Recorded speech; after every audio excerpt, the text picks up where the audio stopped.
6h, 9h, changez de position. Le Morning Dance Nation Radio avec Franck Cara. Et si on réveillait une star? Merci d'écouter House Nation Radio, j'espère que vous allez bien ce matin. Tout de suite, c'est le réveil de star. Ce matin, nous allons appeler un docteur en médecine. Il est thérapeute, il est sexologue, mais c'est pas ce côté-là aujourd'hui qui nous intéresse, c'est son côté écrivain. Attention, c'est parti ce matin. Nous faisons le réveil de star d'Eric Dietrich. C'est parti. Allô ? Allô Eric, bonjour, c'est Franck, comment allez-vous ? Bonjour, très bien, ce matin. Est-ce que je vous réveille Eric ? Non, je m'étais un peu préparé, mais je suis bien réveillé. D'accord, bien écoutez, c'est un plaisir de vous avoir ce matin sur antenne avec nous, en sachant que vous avez une palette énorme au sein de vos activités. Vous êtes médecin, vous êtes thérapeute, sexologue, et en plus de ça, vous êtes un excellent écrivain. Oui, j'aime ça. La question que je me pose, comment est-ce que vous êtes passé de la médecine à l'écriture ? Oh, c'est simple, c'est une bête, un peu comme je raconte dans mes romans, c'est une bête histoire d'enfance. Il paraît que j'étais nul en littérature et mes parents m'ont poussé à faire scientifique, alors j'ai obéi à mes parents. Et puis, comme un bourricot, à coup de trick, j'ai fini par faire finir ma médecine. Et comme j'aimais pas ça, j'ai fini par faire sexologue et psy. Je trouvais ça beaucoup plus intéressant. Et un jour, je me suis dit que j'avais envie d'écrire et je me suis mis à l'écriture. C'est vrai que depuis 1991, vous avez écrit quand même beaucoup d'ouvrages. On peut parler par exemple de processus de changement en thérapie, nouvelle vision de la thérapie, sexologie et sexothérapie. Enfin, vous êtes parti dans tout un paquet de livres, oui. Sauf que là maintenant, vous vous lancez vraiment dans les romans. Oui, alors au début, je suis parti dans le livre scientifique et j'ai surtout dire merci à Anne Barrère qui m'a fait faire mon premier best-seller sur TF1. Mais c'est vrai que ça m'enquiquinait parce que c'était du livre scientifique et j'en avais marre. Et un jour, je me suis lancé dans le roman et dans le thriller de type psychologique. Et puis surtout avec ma collègue Angélique Veillard, la pièce de théâtre Dieu en thérapie. Et là, j'avoue que je m'explose et à faire de la pièce de théâtre et à faire du thriller. Si on prend par exemple de l'autre côté du miroir, c'est vraiment génialissime aussi ce livre. Vous commencez vraiment à travailler sur on va dire les tréfonds de l'âme humaine. C'est ça qui vous intéresse ? Oui. En effet, c'est une trilogie. Donc il y a un premier roman qui est intéressant. Les deux suivants sont très différents. Celui dont vous parlez est un peu très violent dans les tréfonds de l'âme humaine et dans le côté psychopathique des personnages, ce qui va être un peu différent dans le troisième. Mais c'est ça, je travaille sur l'aspect psychologique des personnages dans la recherche de leurs failles, de leurs carences, de leurs errances, de leurs réflexions. J'essaye d'aller au plus profond de façon à les faire résonner chez le lecteur. Parce que je trouve que dans le livre, et surtout le livre qui est intéressant, la personne peut lire et les mots vont prendre sens et vont signifier des choses et dans leur imaginaire et puis les renvoyer à leur peur, à leurs fantasmes et les faire, j'ai envie de dire, les faire errer dans le même sens que les personnages, quoi. En sachant que par exemple en 2005 vous avez sorti Miroir de femme, un thriller érotique. C'est étonnant de vous retrouver là-dedans, c'est-à-dire que vous alliez le cadre un peu du travail puisque la sexologie, l'érotisme, ça reste un peu dans le même univers et vous avez décidé d'en faire un livre. Alors oui, Miroir de femme, c'est le premier roman, c'est ça qui parle un peu aussi lui aussi du milieu de la sexo, du milieu de la psy. Avec beaucoup de faits réels sur les différentes choses qui peuvent se passer dans ce milieu-là, et puis qui met en scène ce premier personnage masculin avec en face toute une réflexion sur les personnalités dissociées ou non dissociées. Et là, vous venez de sortir Fragment de Miroir. Excellentissime, oui. Vraiment excellentissime, toutes les critiques le disent. C'est un thriller psychologique qui nous entraîne dans une réflexion qui fait quand même un petit peu froid dans le dos. Là, vous poussez quand même assez loin dans ce livre. Alors oui, avec ce livre, le premier me plaisait pas beaucoup. Je vais vite vous le raconter. Le premier, Miroir de femme, ne me plaisait pas assez parce que je le trouvais trop normatif, trop dans le cadre. Je dois être quelqu'un de très dérangeant et de très hors cadre. D'ailleurs, tout mon historique le raconte, mon côté dérangeant.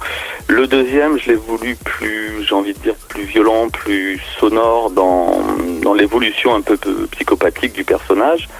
Et le troisième, je l'ai beaucoup plus travaillé, je ne veux pas dire dans une dimension philosophique, mais dans une écriture beaucoup plus profonde, avec des thèmes que j'aborde comme la vengeance, une réflexion sur le monde, et surtout l'aspect des personnages. Alors, c'est pareil, dans ce livre, c'est Paul Lutz-Litzer qui a préfacé votre roman.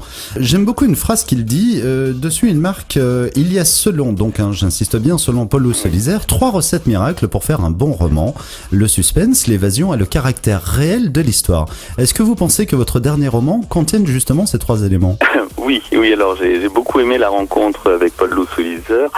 Et oui, mon roman contient les 3. Du suspense, j'en mets toujours dans mes romans, de façon à ce qu'il y ait des rebondissements partout et que le lecteur se perde à travers l'histoire pour arriver sur une forme de fin apocalyptique. L'évasion, dans les 2 derniers, j'en ai mis beaucoup parce que j'ai aussi le désir de promener le lecteur avec beaucoup de descriptions à travers des paysages, à travers des lieux, pour qu'il s'imprègne de l'atmosphère des lieux et des endroits. Et surtout le caractère réel de l'histoire, je le mets dans tous mes romans.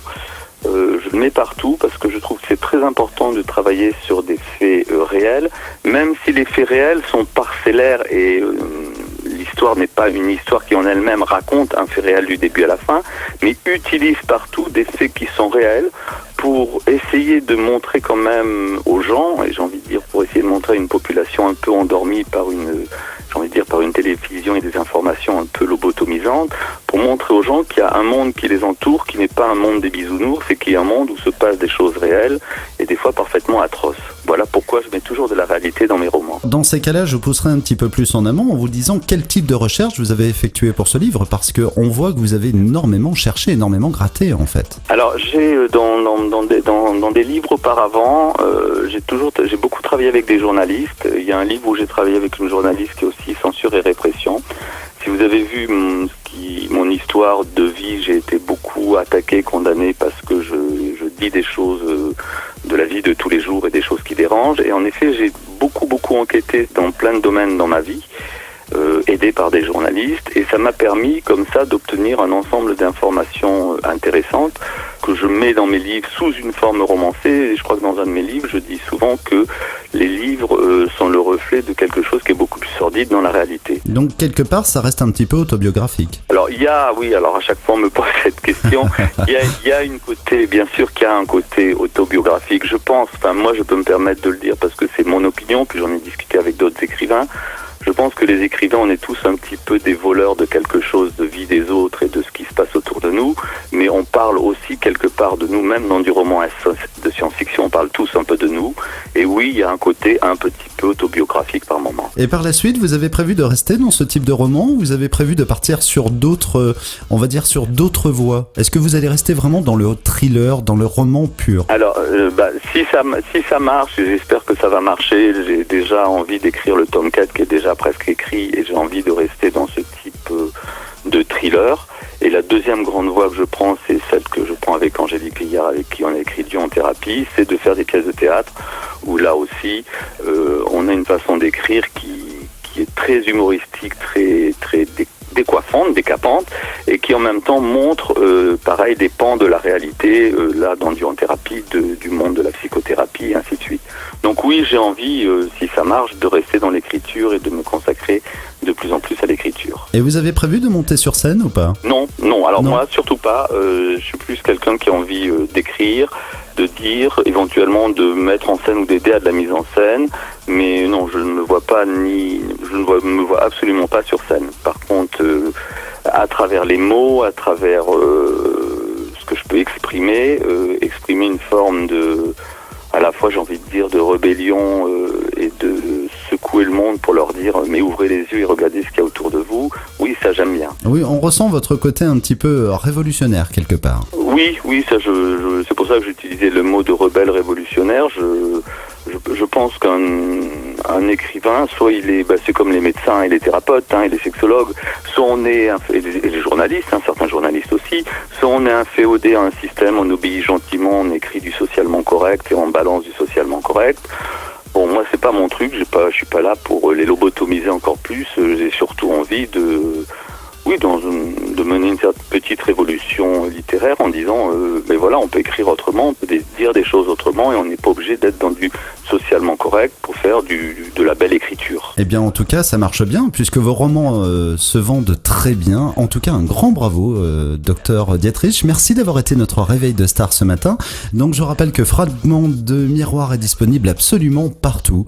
Quand j'ai fait des recherches sur Internet, je crois qu'il n'y a pas un site qui ne parle pas de ce roman. En tout cas, un grand bravo. Merci d'avoir été avec nous ce matin. Merci beaucoup. Et je vous souhaite bonne continuation et je vous dis à très bientôt sur House Nation Radio. Merci, au revoir à tous. Au revoir, merci beaucoup. Franck Cara sur House Nation Radio.